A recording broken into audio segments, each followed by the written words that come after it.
I have like a very the boilerplate Next.js app essentially generated through create next app. I think somewhere.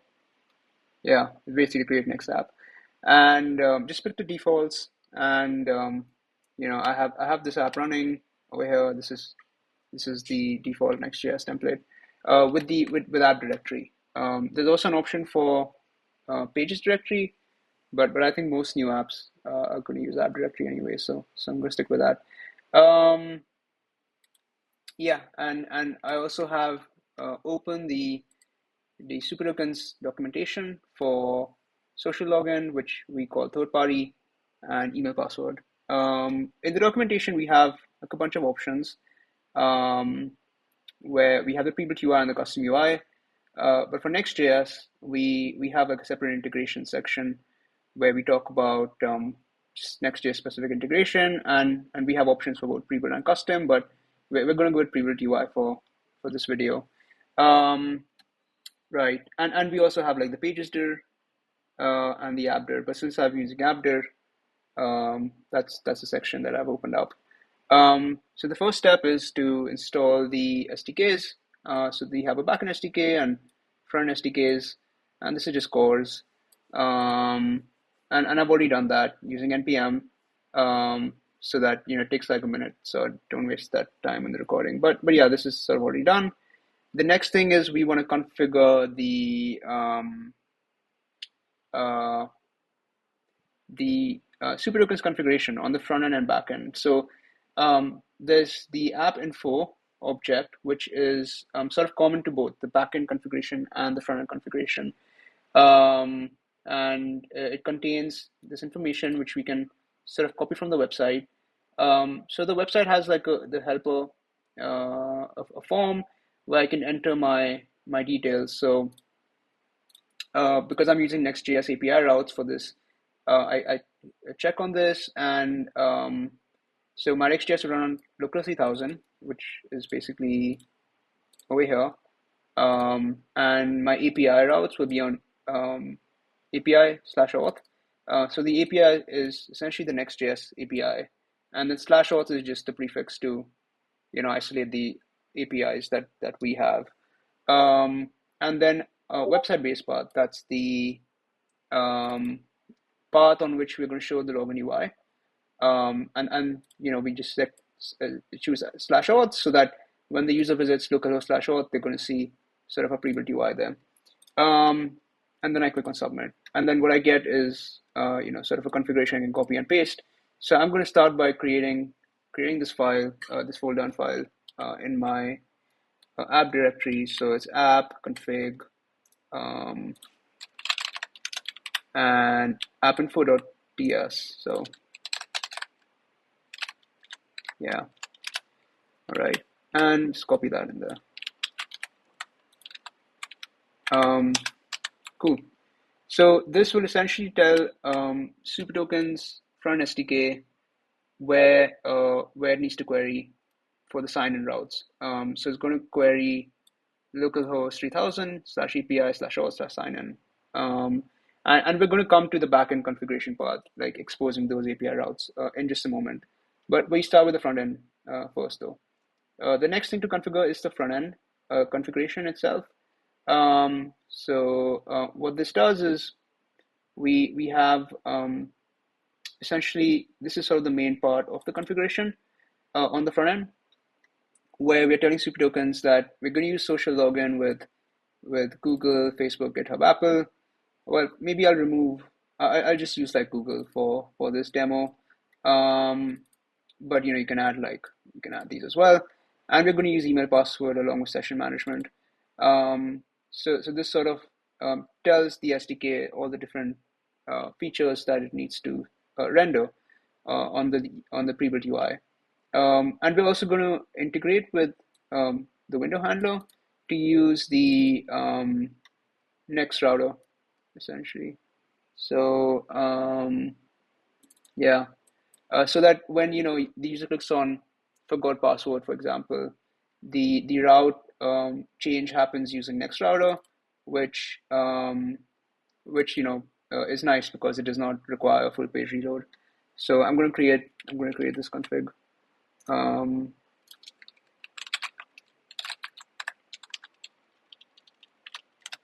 Yeah, and copy this in there. Great.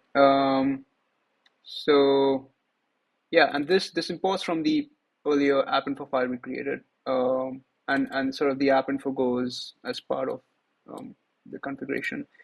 The reason why it's in a different file is because this is also going to be shared with the backend config. But it doesn't need to be in a different file. You can also initialize it right here. Now we're going to move to the backend.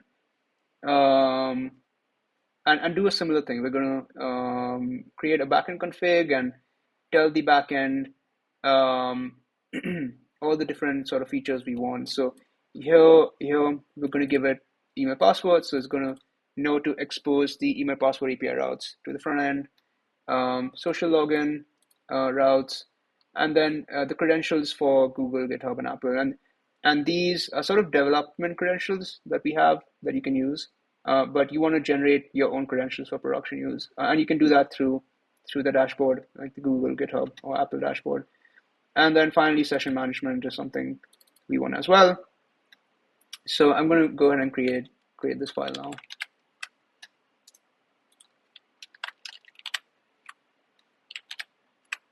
Yeah, so that's backend. And earlier said that you just want to use Google, so I'm going to remove GitHub and Apple from this.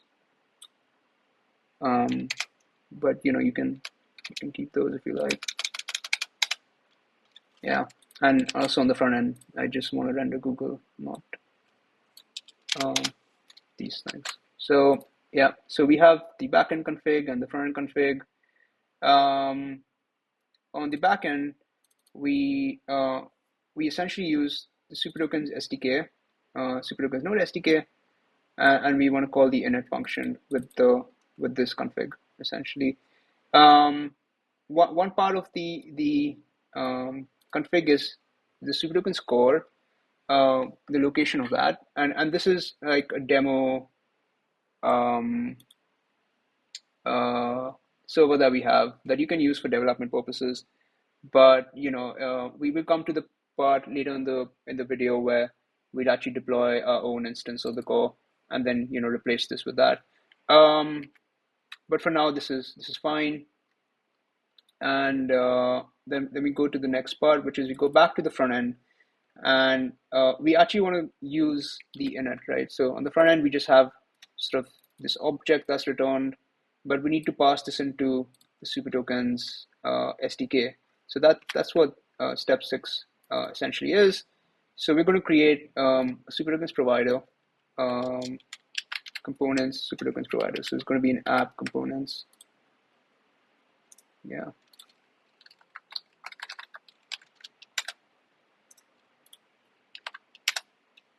And I'm going to copy that in here. Yeah. Right. So here we import from the Auth React SDK, and we essentially initialize it. And the front end config comes from the earlier config file we had created with all of these different options. And we want to initialize it only when we are on the client side. So this means we check if windows are undefined. And then we have we create a provider essentially. So your React app will have to be wrapped around SuperTokens wrapper, which is again from SDK.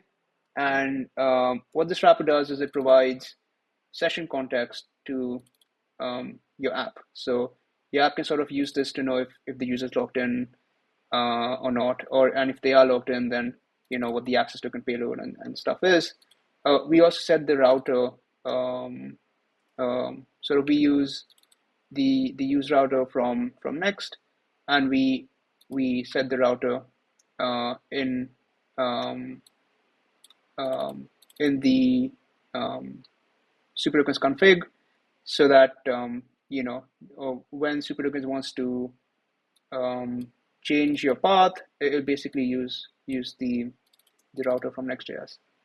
Um, so yeah, that's the provider, and then we finally have the main layout file, which is your main next entry point, and we want to use the SuperTokens provider around your app.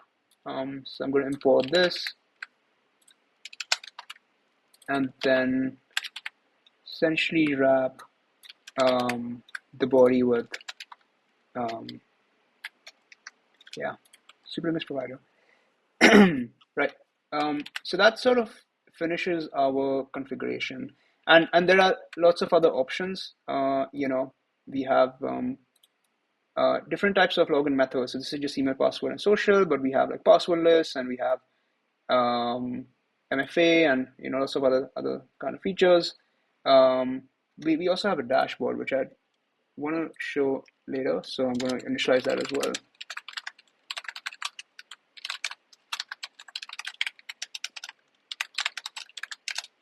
Yeah. So this dashboard sort of allows you to see the list of users and manage tenants and roles and stuff like that. But yeah, that's and that's sort of exposed through the Next.js API route, as we'll see shortly. But yeah, let's go on to the next section. So in the next section, we want to render the actual UI. So we're rendering the UI in the /auth route. Well, I have a question here. So it's outdated for passwordless recipe for Next.js. It suggests to use SuperTokens WebJS instead of. I think the reason for that maybe you've clicked on the custom UI instead of pre-built UI. So that's probably why. You want to check that you're clicking on pre-built UI on the right. Yeah. Um, so yeah, we're going to go on to the next part, which is creating this component in Next.js, which is going to display the login UI on the /auth route. So we actually use the /auth to show the login UI, but we also use like /auth/reset password or /auth/verify email. And in Next.js, the way you sort of capture all those routes is through this kind of a folder name. So that's what we're going to create. So let's go ahead and create this folder. So it's an app auth. And then this thing, and then in there page.tsx.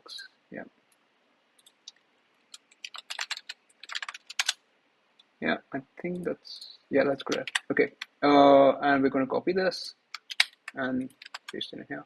So so a few things. So this is the main auth component, which is going to render on all the /auth/star routes. We want to do this only on client side. So we have like a use client thing, and also we render the UI only if it's on the client. So, and we can detect that through this use effect. So use effects run only on the client side. So when this runs, we check if the current path is one that SuperTokens handles. So if a user was just like this route, which is not something that we handle, then we want to redirect them back to /auth, which is what this does. Otherwise, we set the state, and then if it's loaded, then we return the SuperTokens component. Yeah, and since we're using social login and email password, that's kind of all the UI elements we give it. Otherwise, you might have to give it like more depending on the features you enable. But for this demo, this will suffice.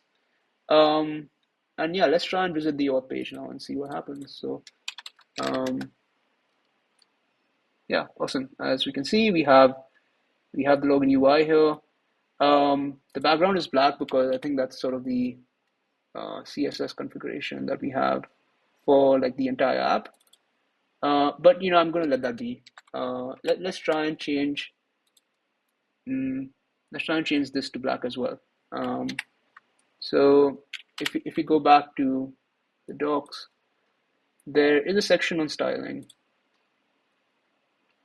there you go, and changing colors, and we can provide the style prop to the SuperTokens in it on the front end. So we're going to go to the front end config, and in here we're going to provide the style prop, well, the indentation, and this is one way of setting colors. You can also change it via CSS directly, which is in this section over here. So you can give it raw CSS as well, but this is like a simpler way. So let's see what this looks like now.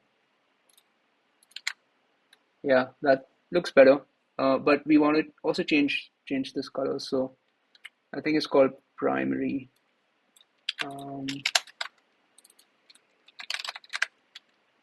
Yeah, let's see how this looks now. Yeah, and the border as well. So primary border. Yep.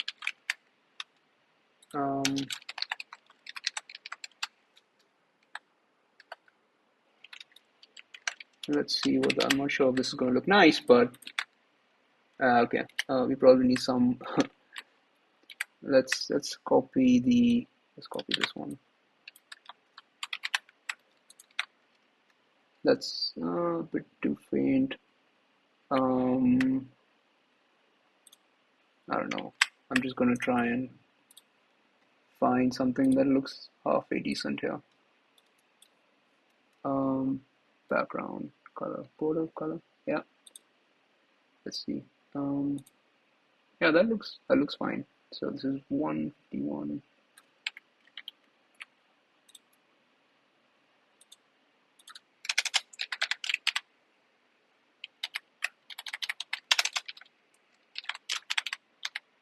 And 138 as well.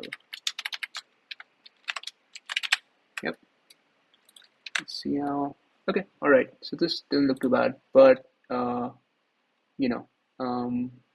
and we can change the color of this and this as well, but that requires CSS, and we can do that later.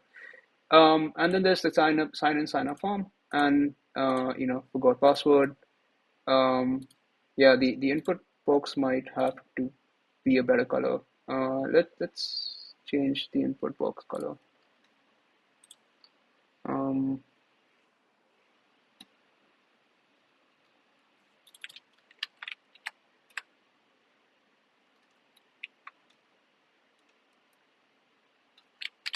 Right.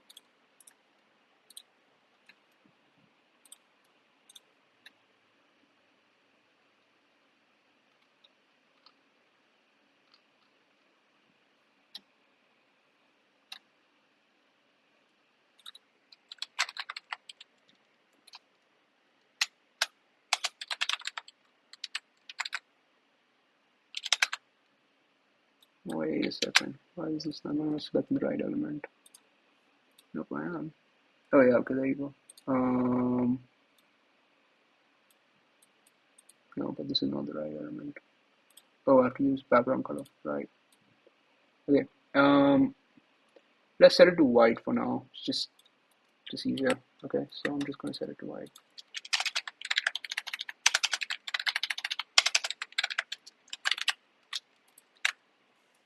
Okay. And now if you click on forgot password, oh, yep, there was some caching thing, I'm guessing.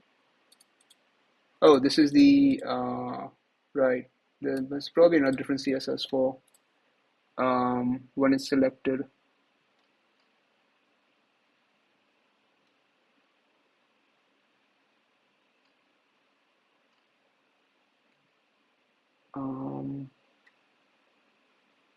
Okay, I'll come back to this later, but we can probably change that through CSS anyway. So let's try and sign in and see what happens. Yeah, just a random email.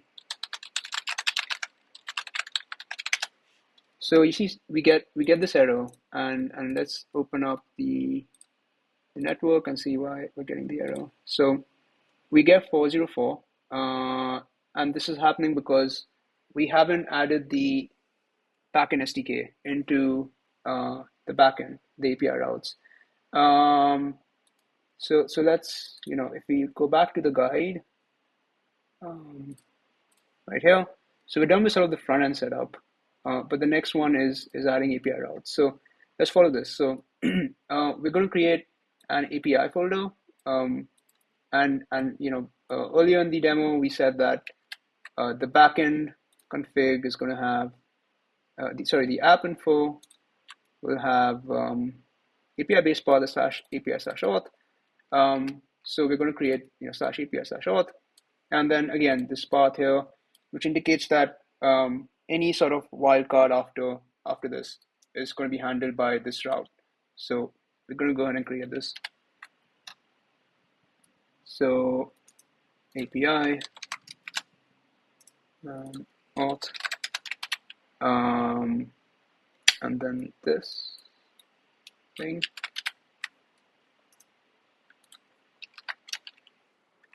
And route.ts.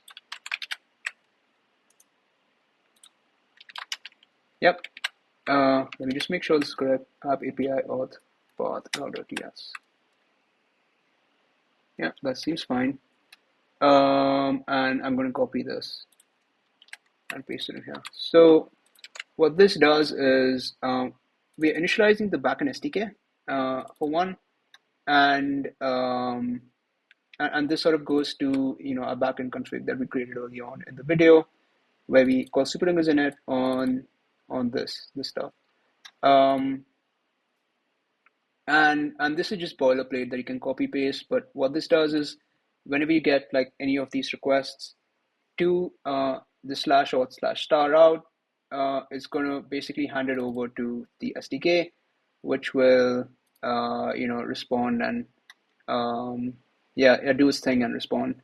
So now if we try and do the sign in call with the same credentials,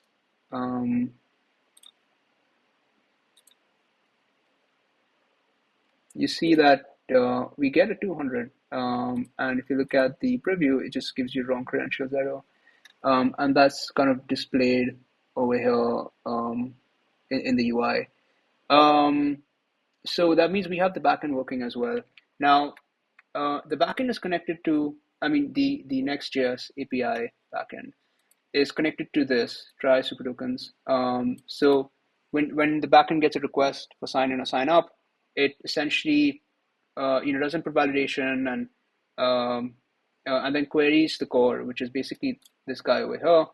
And this then checks the database for credentials, matches it, and returns a response, which then the backend API relays to the front end. And that's kind of how it works. So so we're done with the backend. Let's actually go ahead and try and replace this with our own version of the core, so that we have isolated data, we're not using this demo thing. So what I've done is I have signed up on SuperTokens, and I can just select this thing, and I've done the front end setup, done the back end setup. I want to use the managed service and select the region closest to me and deploy. So this takes about a few seconds.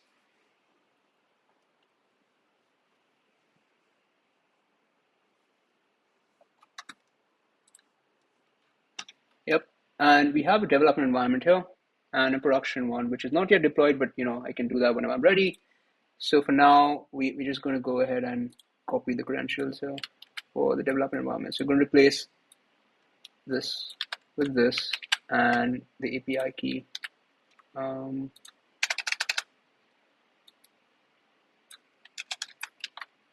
With the API key.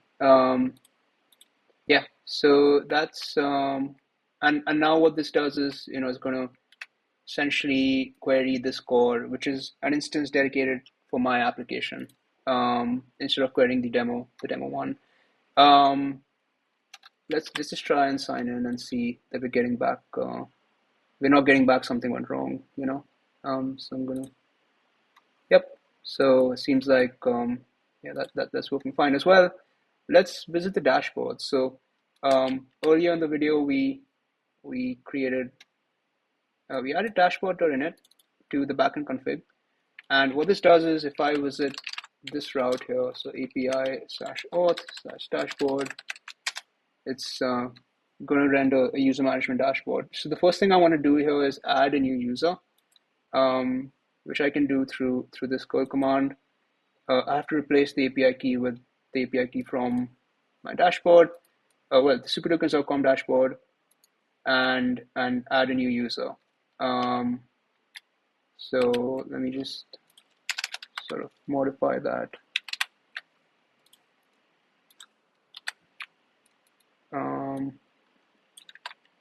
And I'm just going to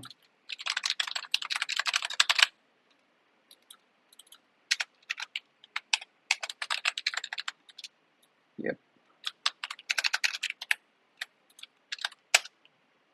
All right, so it says that a new user got created with this email. This is the user ID. Now this is a user management user, not like an end user in the app. So I'm going to try and log in to this dashboard now with the credentials I just created. And as you can see now, I have access to the user management dashboard. I have no users in my app yet because we created a new core and we connected, and we haven't signed up anyone yet. I can have roles and permissions. I haven't enabled the roles feature on the backend because I don't care about that in the app. But if I had to, there's a guide for user roles over here. And then tenant management. So this is especially useful for multi-tenant applications where I can create like different tenants, and then each tenant has its own user pool and login method and configure them through the dashboard. And sort of the tenant we have right now is called public. That's sort of the default tenant, and we've configured Google third-party email password for it. So that's kind of what it shows. Yeah, so let's sign up. Let's sign up a user now. So if I go to the sign up screen and actually create a user.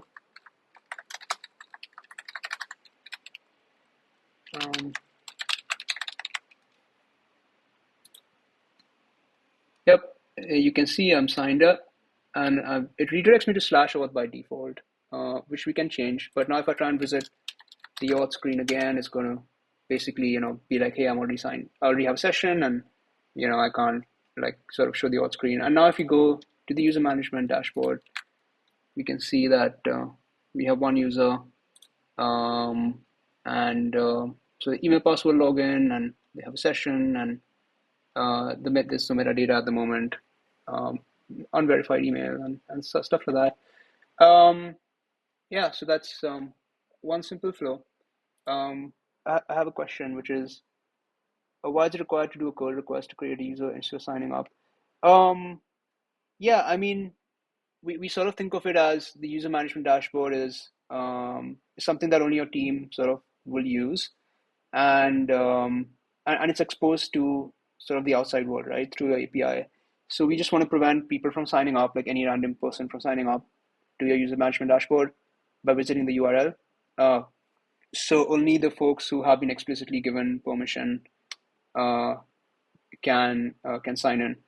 And the easiest way to do that was just through the curl command. Yeah, that's about it. Yeah, so now we're signed in. So if you look at the session tokens in cookies, so we use cookies by default. So you have an access token, which is just a JWT, and yeah. So what we're going to try and do is we are going to try and implement sign out button here in the homepage. But before that, actually, I don't know if I can show that right now. Okay, I wanted to show the network request for sign in, but I can do that after the sign out is done. So let's try and implement a sign out button. So we go to the layout, and we have I guess page, yeah. the page is sort of where we have all this content. I'm just going to try and get Claude AI to do it. So let's see how that works.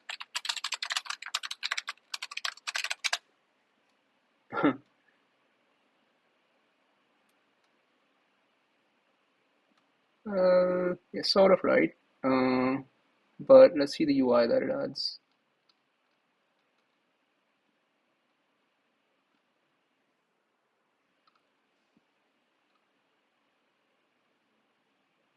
Hopefully it adds a button. I'm not even sure if it's going to do that. Okay, it does. Awesome. Let's accept this and sign out. This is actually from the session recipe. So we import from the session recipe, the sign out, and then essentially go sign out and then navigate to auth. Let's see how this sort of renders. Yeah, not bad. Yeah, so let's try this out now. So we click on sign out. Yep, and we're back to auth. Now if I of course I haven't protected, like, you know, if I visit this, it still shows the sign out, and you know what I want to do is sort of show this UI only if you're logged in. And we have like a guide on that. So there's checking for session in front end routes.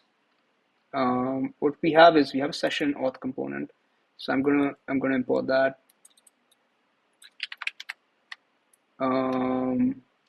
Over here, and I'm gonna use that to wrap my wrap the component here.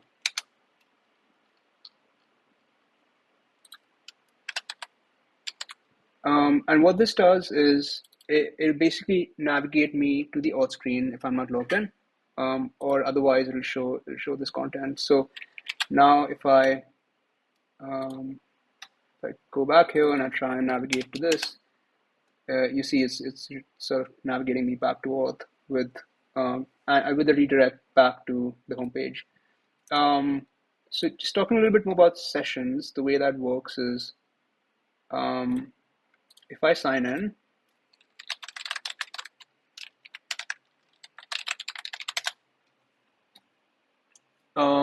yeah, so the sign in request, it sends the request to the API auth sign in, which is essentially hitting our middleware, the one that we added earlier in the video. The payload is of course the email password, and the response is the access token and a refresh token, and these are cookies, so they're sort of stored and managed by the browsers, So when you make an API call, then it's going to add the access token to it, because the path is like stash, so it's going to go on all your API calls to your backend, and then this is just a JWT, so your backend can verify it using a JW library, or we have like a helper. We have a helper function in the session management section, verify session. So we have that. For Next.js, you know, this is kind of what it looks like. So you have your API in Next.js, and you know, you use a verify session function, which then adds a session object to the request, and you can get the user ID from that. Now, in case the access token is expired, it returns a 401 to the front end, which then triggers the refresh flow, which then uses the refresh token to create a new access token and a new refresh token, and that's handled by our front end SDK automatically. So you don't really have to do anything.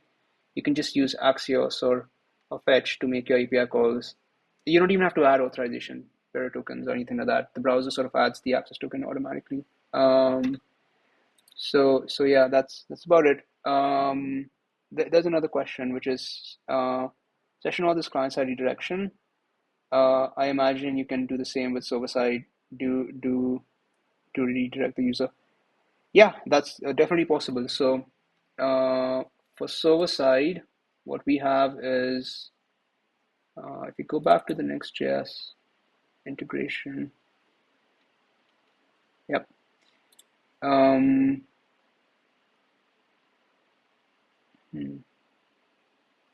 Oh, I think it's part of this itself. Yeah, so with server components. So what we do here is um, let me start with this. Right, this is sort of your API, you know, like your server route, and then you wanna we call this function. This function gets the token from the cookie. So get access token basically just reads the cookie from the request. And then we use just JWT verification library to verify it. So verify token uses JSON web tokens. And if the verification is successful, then um, we return like the decoded access token payload, and that can be used to get sort of the user ID and roles and stuff like that. And then you can render your route based on that content. And um, if the access token is invalid, it's basically going to throw an error, and then we try, like, if there's no token in the request, we redirect to auth.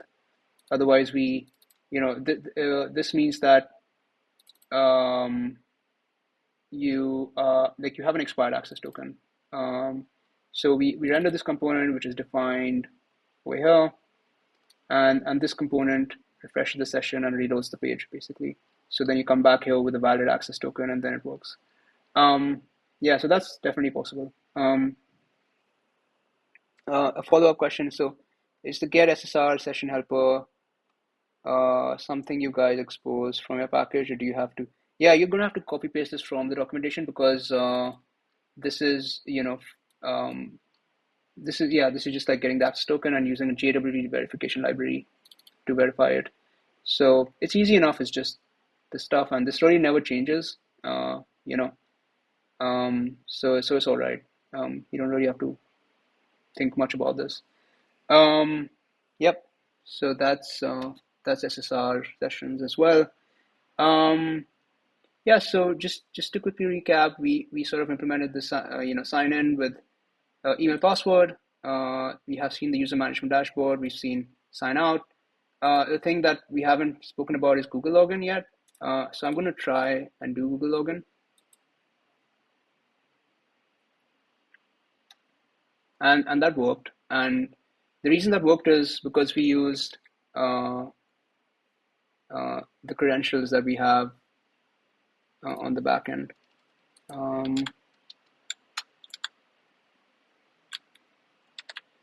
Which are these? So these are dev credentials, and they sort of work with any domain. And the way that works is it redirects you to Google. You sign in there. I already had a session in Google. I was already logged in here. And then it redirects you back to the front route, which is /auth/callback/Google. And then our pre-built UI sort of captures that route, calls an API to sign you in, create a session, and then redirects you back to the slash route.